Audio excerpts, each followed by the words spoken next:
አፎራ ቆልቆሎ ተደበ እሸቱ አፈቀላጤ ነው በጣም ከሚገርመኝ እኛኛ ሲመጣ ጎንበስ ይያለ እሻባስ በጣም ለስላሳ እንደበስ ነው ያለው እኛን አላቆየን በደቂቃ ነው ያሳመነው ዶክተራችን ዶክተር አብይ አህመድ ስጋ ለብሶ ኢትዮጵያን ያደሳት እየመራት ያለ ኢየሱስ ክርስቶስ ብየዋለሁ ነኝ ሰላም ጤና ይስጥልኝ ውድ የኢያሪኮ ሚዲያ ቤተሰቦች እንዴት ናችሁ እንዴት ከረማችሁ እኛ ያለን እግዚአብሔር የተመሰገነ ይሁን ከብዙ ጊዜ ቆይታ በኋላ እንግዲህ ዛሬ በዚህ ሚዲያ ላይ ተመልሰን መተናል አዎ ተመልሰናል ሁላችሁም እንግዲህ ይሄ ቻናል የተወሰነ ስለሞተ ላይክ እያደረጋችሁ ቻናሉን አነቃቁት እንላለን አዎ ይሄን ክረምት ከኛ ጋር ባሪፋሪፍ ቪዲዮዎችና ባሪፋሪፍ ኮንተንቶች ምናሳልፍ ይሆናል ከዚህ በፊት እንደነበረው ይሄን ቪዲዮ ስትጀምሩ ላይክ ማድረጋችሁን እንዳትረሱ አዳዲስ ሆናችሁ ደግሞ የዚህ ሚዲያ ቤተሰብ ለመሆን ሰብስክራይብ ማድረግ ብቻ ነው የሚጠበቅባችሁ ቻናላችንን ሰብስክራይብ በማድረግ ወደ ቀጣይ ቪዲዮ የምናልፍ ይሆናል በቀጣይ ቪዲዮ የምንመለከተው እንግዲህ ከሰሞኑ አንድ መነጋገሪያ የሆነ ቪዲዮ አለ እሱም አበባ እንግዲህ እንደ ጉር ተከምሮ ቤተክርስቲያን ላይ ለዲኮር ሲጠቀሙበት ተመልክተናል እስኪ ቪዲዮውን እንየውና ሐሳብ እንሰጥበታለን ከሽሲ ነግሬሽ ውስጤ አዘገይ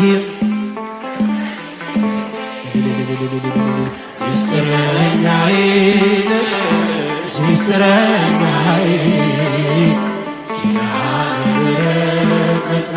ለተመለከታችሁት ነው እንግዲህ ብዙ ሺህ ብሮችን ያወጣ አበባ እንደዚህ በቤተክርስቲያን ግቢ ውስጥ እንግዲህ ሲቀመጥ ተመልክተናል በጣም መነጋገሪያ ነበረ ይሄ ሁሉ አበባ ለምንድን ነው ያስፈልገው ቤተክርስቲያን ላይስ እንዴት ነው እንደዚህ አይነት ስርዓቶች አሉ የሚለውን በጣም ብዙ ሰዎችን ያነጋገረ ነበረ በሚዲያው ላይ ሰሞኑ እንግዲህ እንደምንመለከተው ቤተክርስቲያን አበባ እንደተቸገረች ይመስል እንደዚህ አበቦች በጣም ተከምረው ቤተክርስቲያን እንግዲህ የምትፈልገው ቢያስፈልጋት ራሱ ጧፍ እጣኑ ነበረ ለቤተክርስቲያን እንደ ስጦታ እንደ እንትን አድርገን የምንሰጠው አሁን እንግዲህ በጣም ብዙ ቤተክርስቲያኖች እየተቸገሩ ይያሉ ነገር ግን በአበባ እንደዚህ አስጊጠው ብዙ ሰዎች እንግዲህ እየተነጋገሩበት ነበር ይሄን ቪዲዮ ከብዙ ቤተክርስቲያናትም በላይ እንግዲህ ምዕመናን ለራሱ የኢትዮጵያ ሕዝብ ያለበት የኑሮ ሁኔታ የታወቀ እንደዚህ አይነት የቅንጦት እንግዲህ ማቴሪያሎች በጣም እንግዲህ በውድ በሆነ ወጪ የተገዙ ቤተክርስቲያን እየመጡ ይገኛል በጣም ብዙ ሰዎች እንግዲህ በዚህ ሰዓት ርቦናል እያሉ የተናገሩ ይገኛሉ ከሰሞኑም እንግዲህ አንድ አርቲስት እንግዲህ ወጥቶ ለምንድነው ከፊልም ሙያው የጠፋው ሲባል ራበኝ ብሏል እንግዲህ እንደዚህ አይነት ሰዎች ማለትም ስራ መስራት እየቻለ አንድ ሰው ስራን እየሰራ ሚርበው ከሆነ ሳይሰሩስ ያሉ ወገኖች እንዴት ናቸው የሚለው እንግዲህ በጣም የሚያነጋገር ነው በዛው ተቃራኒ ደግሞ እንደዚህ አይነት ሰዎችን እየተመለከተን እንገኛለን አሁን እንግዲህ የኢትዮጵያ ሕዝብ አሁን ላይ በምን አይነት ኑሮ ላይ እንዳለ ይታወቃል እስቲ ከዛም ውስጥ እንግዲህ የኢትዮጵያ ማህበረሰብ በጣም አብዛኛው በምን አይነት ሁኔታ ውስጥ ሆኖ ነው እንደዚህ አይነት ነገሮች እየተደረጉ ያሉት የሚለውን እስኪ ቪዲዮ ተመልክተን እንመለስ ለምን ያለቅሳሉ ገንዘብህን እንዲያርገህ ሲሰጠኝ የእናቴም ልጆች እንደዛ አላረጉልኝ እንኳን እንደ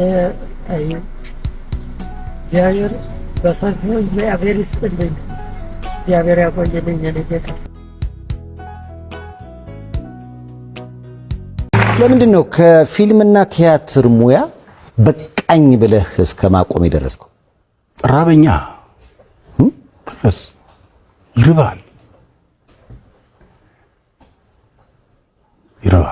ችግር ነው ማለት ነው ሲራ እንትን አይልም አንተ እንደምትኖረው እንደምታውቀው አንተ የምትኖረውና እዚህ ጋር የሚከፈለው የኛ ስራ አንድ ጊዜ የሆነ ሰዓት ላይ ይመጣና ከዛ የሆነ ወራቶች ይጠፋል እየላስከው አታስቀምጠውም ብሩን እንጂ ከስር ማውጣት አለ ይወጣል ካልተተካ ባዶን ነው የምትቀረው ቢቀርስ ልሄድ ነበር ወደ ሀገሬ ወደ ጅማ አቃተኝ በቃ መሄድ አለብኝ ከዚህ በላይ መታገስ የለብኝም ብዬ እንግዲህ እንደተመለከታችሁት ነው አብዛኛው ሰው ለብሶ ስናየው የተመቸው ይመስላል እንጂ አብዛኛው በቃ አውጥቶ ስላልተነገረው ነው እንጂ ሁሉም ሰው በጣም ችግሩን አምቆት ነው ያዘው እንደዚህ ወጥቶ ራበኛ አላለም እንጂ በውስጡ ሁሉም እንግዲህ እየተቸገረ ነው የሚገኘው ከሴፉ ጋር የነበረው አርቲስት በበርካታ ፊልሞች የምናውቀው ሰው ነው ይህ ሰው እንግዲህ ከእንደዚህ ከፊልም ኢንዱስትሪው ለምን ራቅ ሲባል ራበኝ ነው ያለው በግልጽ እንግዲህ ረሃብ ደግሞ ጊዜ አይሰጥም ተብሏል በዚህ በተቃራኒው ደግሞ እንግዲህ አንዳንድ ግለሰቦችን ስንመለከት በጣም ቅንጦት የሆኑ እንግዲህ በጣም ሌክዠሪ የሆኑ በጣም ብዙ ሺህ ብሮችን አውጥተው እንደዚህ አይነት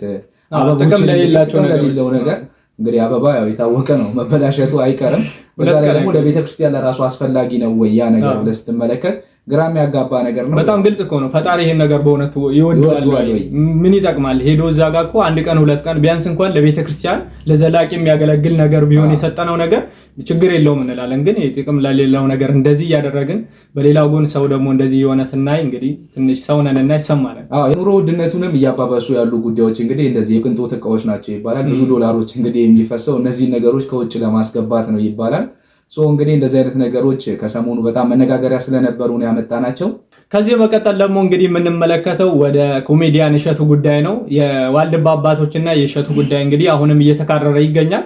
አባቶች መጥተው አሁንም በግልጽ እሸቱ መለሰን እንግዲህ የተቃወሙትና የከሰሱት ይገኛል። የእነሱን ቪዲዮ ተመልክተን እንመለስ። እሸቱ አፈቀላጤ ነው። በጣም ከሚገርመኝ እኛኛ ሲመጣ ጎንበስ እያለ እሺ አባስ በጣም ለስላሳ እንደበስ ነው ያለው።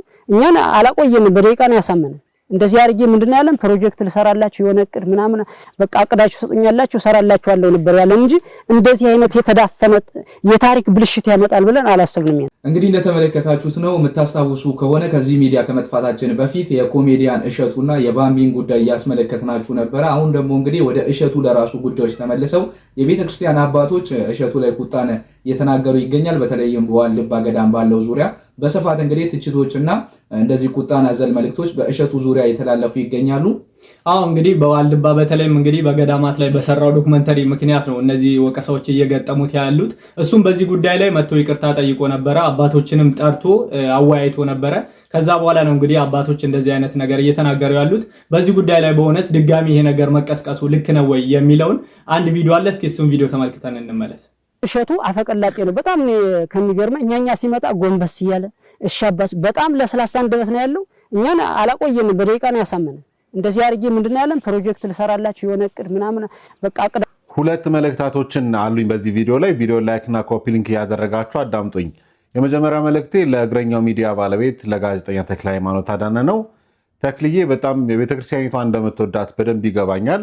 እንደዚህ አይነት ጉዳዮች ግን ቢበቃህ ጥሩ ይመስለኛል። አጀንዳዎችን ወደዚህ እያመጡ አንደኛ አንተም ነገ የምትጸጸትበት ጉዳይ፣ ሁለተኛም ነገር ደግሞ የማይረባ ረብ የሌለው ነገርን ቢቆም ይሄ ነገር ጥሩ ይመስለኛል። ሁለተኛ ለመነኮሳት አባቶቻችን እንዲህ አይነት ጉዳዮችን ወደ ሚዲያ ሲመጣ ምናልባት ከጀርባው ሆኖ እናንተም ሂዱ እንደዚህ ማድረጉ እያሉ የሚመክሩ አካላት ሊኖሩ ይችላሉ። ግን ይሄ ነገር ቢበቃ አይሻልም ወይ? የምንኩስናስ ግብሩ እንዲህ ነው ወይ? ልጅ ነው እሸቱ፣ የቤተክርስቲያኒቷ ልጅ፣ ያውም ደግሞ በጣም ብዙ መልካምና በጎ ምግባራትን የሚሰራ የቤተክርስቲያኒቷ ልጅ ነው። ካጠፋ ጠርታችሁ ይሄ ነገር መስተካከል አለበት ብላችሁ በራሱ ሚዲያ እንዲያርም ማድረግ አይቻልም ወይ? አንድም ደግሞ ልጁ ጥፋት ከሆነ ያንን ደግሞ ለሰራበትን ቪዲዮዎችን በጣም አብራርቶ በዛ ላይም ደግሞ ይቅርታ ጠይቆ መነኮሳቱም በቤቱ ድረስ ተገኝተው በዛ ጉዳይ ላይ ተነጋግሮ የተፈታ ጉዳይስ አይደለም ወይ?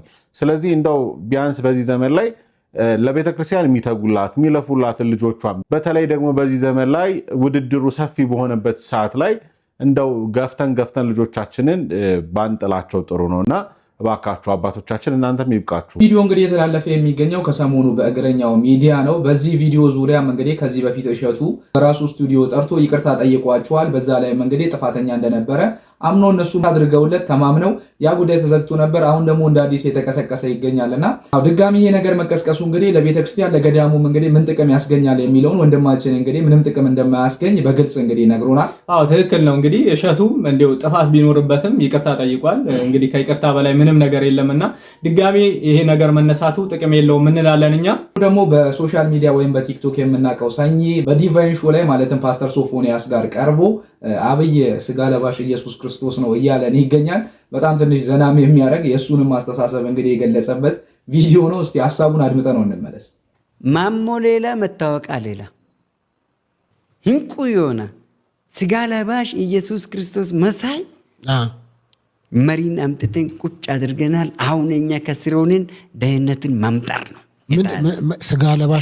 ስጋ ለባሽ ኢየሱስ ክርስቶስ የሚመስል መሪ አመጣን።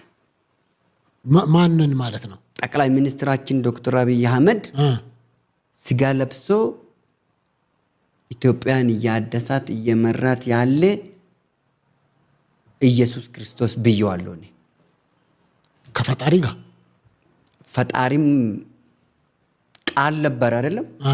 ቃልስ ምን ሆነ? ስጋ ሆነ። ስጋ ተመላለሰ አልተመላለሰም? በስጋ ዘመን ቃል ይፈጸም ዘንድ ተፈጽሟል አልተፈጸመም? ተፈጽሟል። ሄዷል። ዳግመኛ እሱን ራሱን ነው የምጠብቀው። ያው በክብር ሲሄድ እንዳያችሁኝ ደግሞ በክብር እመጣለሁ ብሏል። እሱ አሁን በዳመና ላይ ነው አለ። ፊት ከአንተ ጋር ነበር። አሁን የሚመጣው ሲመጣ በምን በክብር ምን ላይ በክብር ይመጣል። በክብር መጥቶስ መሬት ይነካል? አይነካም። እሱማ ሌላ ቴዎሎጂ ኢሹ በቃ አይመጣም። በክብር ዳመና ላይ ሆኖ ሙታኖችም ትነሳላችሁ፣ አብሮ ቆሜ ፍርድ ትቀበላለህ ይላል አይደል?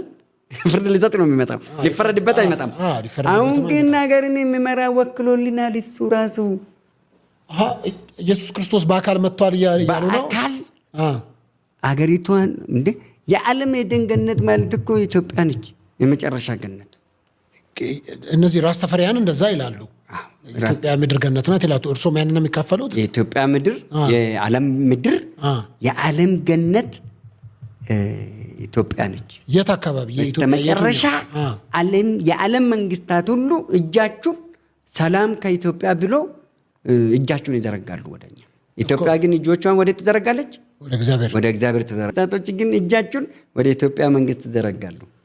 ክብር ጠቅላይ ሚኒስትራችን ዶክተር አብይ አህመድ ሞና አሁን ለውጡ ላይ እሳቸው ብቻ ሳይሆኑ እሳቸው ተምሳዮች ሙሉ አሁን ሀገራችን ላይ ያሉት በላይ ደረጃ አመራር ላይ ያሉት በሙሉ አሁን ትልቅ በመሰላል አይደለም በእንትን በወንጭፍ ቢወረወሩ እነሱ ያሉበት ደረጃ አይደርሱም። በፖለቲካ ሄደዋል።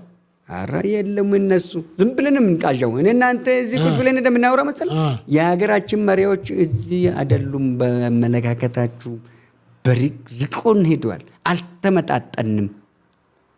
የሀገራችን መሪና የሀገራችን መሪዎችና እኛ አልተመጣጠንም። እኛ ገና እየተሻሸናል ነው። ምንድነው ያለያየን? ምንድነው ያለያየን? ተወዝፎ የመጣ ኮቶት አስተሳሰብ፣ ከዛ የመጣ አስተሳሰብ አለ እኮ። ያው እነሱም እኮ ከዚህ ውስጥ አይደል እንዲወጡት። ማሞ ሌላ መታወቂያ ሌላ ማሞ ሌላ መታወቂያው ሌላ ብሎናል። እንግዲህ ጃልሰኝ እንግዲህ ምን እንደሚያወራ ራሱ በነገራችን ላይ ይሄን ቪዲዮ ጠቅላይ ሚኒስትሩ ራሱ ቢያይ እኛም ስናደንግጠናል። ስለራሱ አስቧል። በዚህ ልክ ኢየሱስ ክርስቶስ ለኢየሱስ ክርስቶስ ነው እያለ ነው እንግዲህ ስጋ የለበሰ ነው እያለ ነው እየተናገረ ያለው። አሁን እንግዲህ አንዳንድ ሰዎች እንግዲህ ከልክ በላይ ሰዎችን ማመስገን ወይም ደግሞ ለሰዎች እንግዲህ ያልተገባ ንግግር መናገር እነሱን የመውደዳቸውን ፍቅር እንደመግለጽ አድርገው ነው የሚናገሩት። አንድ ሰው በሰራው ልክ እንግዲህ መመስገን፣ ማክበር፣ መጨብጨብም ካለበት ይጨበጨብለታል። ከዛ በላይ ግን አንዳንዴ ከፈጣሪ ጋር የምታነጻጸርበት መንገድ ነው እንጂ የማይነጻጸሩ ነገሮችን እያነጻጸር ከፈጣሪ ጋር በጣም ከባድ ነው። ሰኒ ራሱ ካለው ሐሳብ እንግዲህ አንድ የሚያስማማ ሐሳብ አለ። የሀገራችን ስልጣን ላይ ያሉ ሰዎችና ህዝቡ ያሉበት ሁኔታ ምንም አይገናኝም። እሱን እንቀበላለን እንጂ አልቻለም። በሱ ዙሪያ ልክ ነው። እንግዲህ ጠቅላይ ሚኒስትሩም ይህን ቪዲዮ ቢመለከቱት እንግዲህ እንደዚህ አይነት ጋብዘናቸዋል። እስኪ ሜንሽን እናድርጋቸው። ዩቲዩባቸው ቲክቶክ አካውንትም አላቸው፣ ላኩላቸው እስኪ እናንተ። እዚህ በማስቀጠል ደግሞ ከሰሞኑ እንግዲህ በሶሻል ሚዲያው ላይ ሲዘዋወር የነበረ አንድ ቪዲዮ አለ። ሁለት እንግዲህ የተለያየ እምነት ተከታዮች ትንሽ ውዝግብ ነገር ሲፈጠር ያሳያል ያ ቪዲዮ። እስቲ ቪዲዮን ተከታትለን እንመለስ። አፎራ ቆልቆሎ ተደበ ኢየሱስ ላታቲያ ኢየሱስ የሚል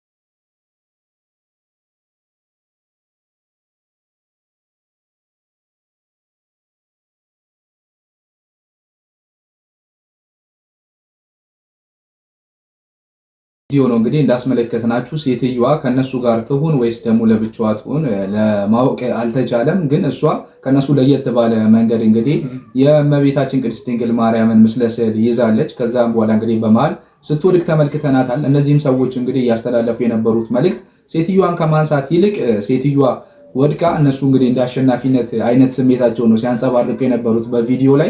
እንግዲህ ነገር ግን እኔ እንደተመለከትኩት ከነሱ ወሬ መገጣጠምና ከነሱ ከሚያስተላልፉት መልእክት አንፃር ነገሮቹ የሆነ ጥናታዊ ነገር ይመስለኛል። ማለት ቀድሞ የተዘጋጀ ነገር ማለት ነው። እሷ የተናገሩት ንግግርና እሷ የእመቤታችንን ስለ አድኖ ይዛ ወድቃ ማንኛውም ስም ከኢየሱስ ክርስቶስ ስም በነገራችን ላይ ይበልጣል አላልንም። እኛም ግን እነሱ ያው እመቤታችንን እኛ እንደዛ እንደምንል አስመስለው በቃ በተለይ በኦርቶዶክሳዊ ያለ የሆነ ፕሮፓጋንዳ ለመስራት የሚመስል ነገር ነው እዛ ጋር እየተከናወነ ያለው ማለት ነው። ከዛም አልፎ እነሱ ሴትዮዋን ከመርዳትና ከማንሳት ይልቅ የራሳቸውን ሐሳብ ለማንጸባረቅና በዛ ላይ የሆነ እንትን ለማለት ነው ሲሞክሩ የነበረው ማለት ነው።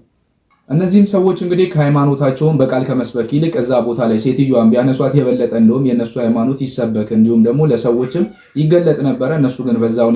እነሱ ግን ሊያረጉ የፈለጉት ምንድነው? ሴትዮዋ ስትወድቅ የነሱ ሃይማኖት የበላይነቱን ወይም ደግሞ የነሱ ሃይማኖት እንዳሸነፈ አድርገው ለመግለጽ ነው ሲሞክሩ የነበረው።